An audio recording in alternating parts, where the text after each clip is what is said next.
बहुत समय पहले की बात है। एक गांव के मंदिर में एक पुजारी था। वो पुजारी अपना सारा समय मंदिर की सफाई, पूजा पाठ, आने जाने वालों के लिए पूजा करने में ही बिताता था।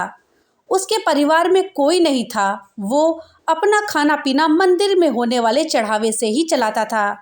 वो पुजारी व्यवहार का बहुत ही अच्छा था। उसके मन में पैसों के प्रति बिल्कुल भी लालच नहीं था। मंदिर में जब भी ज्यादा चढ़ावा होता तो वो दूसरों में बांट दिया करता था। पुजारी मन ही मन ये भी सोचता था कि मंदिर के चढ़ावे से थोड़ा बहुत बचत भी होती तो वो भविष्य के लिए अच्छा हो जाता। लेकिन गांव का मंदिर था तो लोगों का आना जाना कम होता था। मुश्किल से दिन भर में 100-200 रुपए का ही चढ़ावा हो पाता था, जिसमें से पुजारी अपने दिन भर की जरूरतों को पूरा करने के बाद 10-5 रुपए ही बचा पाता था। और जब कभी चढ़ावा ज्यादा होता तो पुजारी के पास कोई ना कोई व्यक्ति ऐसा आ जाता जिसे मदद की जरूरत होती थी और पुजारी उसे मना भी नहीं कर पाता था। बहुत समय बीत गया लेकिन पुजारी पूरे दिन 10-5 रुपयों से ज़्यादा नहीं बचत कर पाया। वो हमेशा भगवान से यही प्रार्थना करता था कि भगवान कुछ तो ऐसा करो कि मैं 10-5 रुपए से ज़्यादा की बचत कर पाऊँ। भगवान से प्रार्थना करके पुजारी रोज की तरह अपने काम में लग जाता। कुछ समय बाद पुजारी की शादी हो गई। घर में अब 2 लोग हो गए और खर्चा चलाने के लिए ज़्यादा पैसों की ज़रूरत पड़ने लगी। पुजारी की शादी होने के बाद मंदिर में लोगों का आना जाना बढ़ने लगा, जिसकी वजह से चढ़ावा भी ज़्यादा होता था। अब पुजारी अपने घर के खर्चे पूरे करने के बाद 20 रुपए रोज बचाने लगा।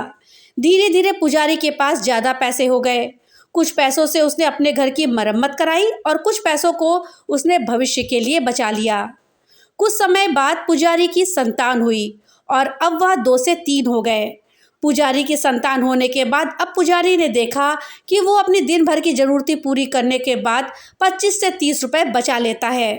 धीरे धीरे बच्चा बड़ा हुआ और स्कूल जाने लगा। अपनी बचत के पैसों से पुजारी अपने बच्चे की पढ़ाई का खर्चा चलाता था। जैसे जैसे बच्चे की उम्र बढ़ती गई और पढ़ाई का खर्चा बढ़ने लगा, वैसे वैसे ही मंदिर में चढ़ावा भी ज़्यादा होता गया। ज्यादातर लोग आने लगे और पुजारी के जीवन में पैसों की कोई कमी नहीं हुई। अपनी जिंदगी को इस तरह से बदलता देखकर पुजारी ने एक दिन भगवान से प्रार्थना करी और पूछा कि भगवान, मैं रोज के 5-10 रुपए बचाता था और बहुत कोशिश करने के बाद भी मैं कभी इससे ज़्यादा नहीं बचा पाया, लेकिन आज सब खर्च करने के बाद भी 25-30 रुपए बचा लेता हूँ, जो कि मेरे और मेरे परिवार के लिए बहुत है।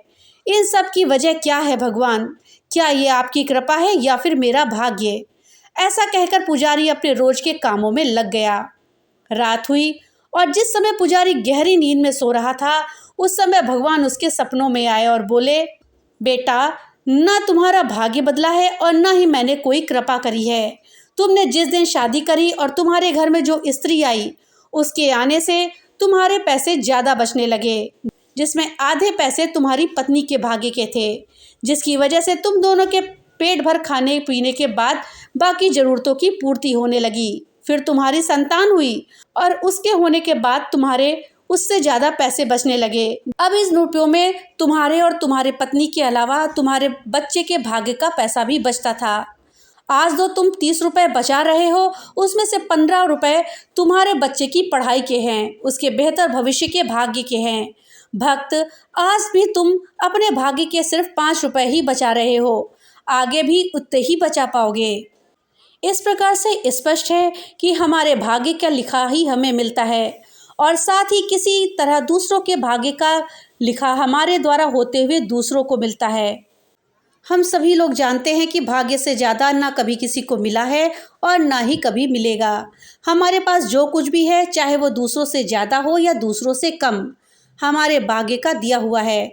जो हमारे भाग्य में लिखा होता है वही हमें मिलता है। लेकिन फिर बात यह आती है कि जब हम मिलना हमें वही है जो हमारे भाग्य में लिखा है, तो फिर हम मेहनत कर्म क्यों करते हैं? दोस्तों, मेहनत और कर्म करना भी हमारे भाग्य का ही लिखा हुआ होता है। हमारे भाग्य में जितनी मेहनत करना लिखा होता है हम उतनी ही मेहनत करते हैं, उसी के अनुसार ही हमारी ज़िंदगी चलती है। कुछ लोग होते हैं जो कम मेहनत करते हैं और फिर भी उन्हें सफलता ज़्यादा मिलती है। ये भी भाग्य का ही खेल है। किसी के भाग्य में होता है कि वो जब तक मेहनत नहीं करेंगे तब तक उन्हें कोई लाभ प्राप्त नहीं होगा। ये भी उनका भाग्य ही है। भाग्य के इस चक्कर को समझना बहुत मुश्किल है। बस हम इतना समझ लें कि जो होता है और जो हम करते हैं वो सब हमारे किस्मत का लिखा होता है।